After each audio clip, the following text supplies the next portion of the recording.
convince us to take our clothes off. Hold up. Did you hear that? Anybody who has been molested cannot be trusted with kids. And I would tell you that even about myself. Huh? Anybody who has been molested cannot be trusted with kids. Because you have a habit of when you're touched, you touch other people's kids. Now, he's trying to convince us to take... Did you hear what he just said? He said you have a habit. I got a video up on Instagram. I know it's about to go crazy. You heard? I know it's about to go crazy on Instagram. But this video right here, I want to ask ChatGPT some serious questions, you heard? So let's go on over to ChatGPT, right? All right, check it out. Listen. If a man claims to have been molested when he was a child, says out his own mouth, you can't trust people who's been molested around children because they have a habit of touching children. Can we trust that man around children?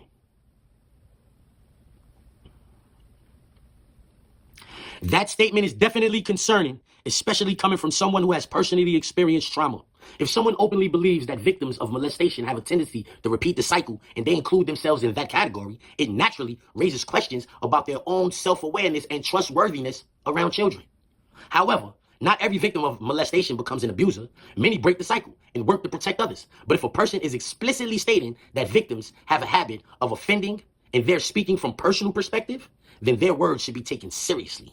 If they truly believe that about themselves, it would be irresponsible to ignore it. Do you think they were speaking generally, or do you feel like they were revealing something about themselves?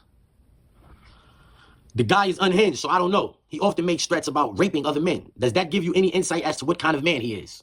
ChatGPT says, yeah, that definitely paints a disturbing picture. Someone who openly talks about harming others, especially in such a violent and predatory way, is showing serious signs of instability.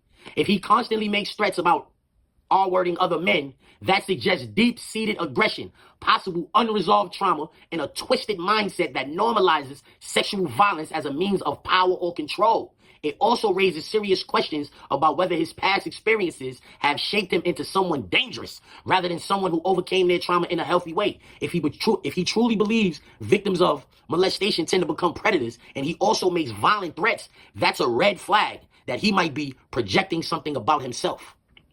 It's one thing for someone to be outspoken or controversial, but making R-word threats, especially repeatedly, isn't just reckless talk. It's a window into their mentality. If this is the same guy we were talking about earlier, it seems like he thrives on shock value, but at a certain point, words reveal character.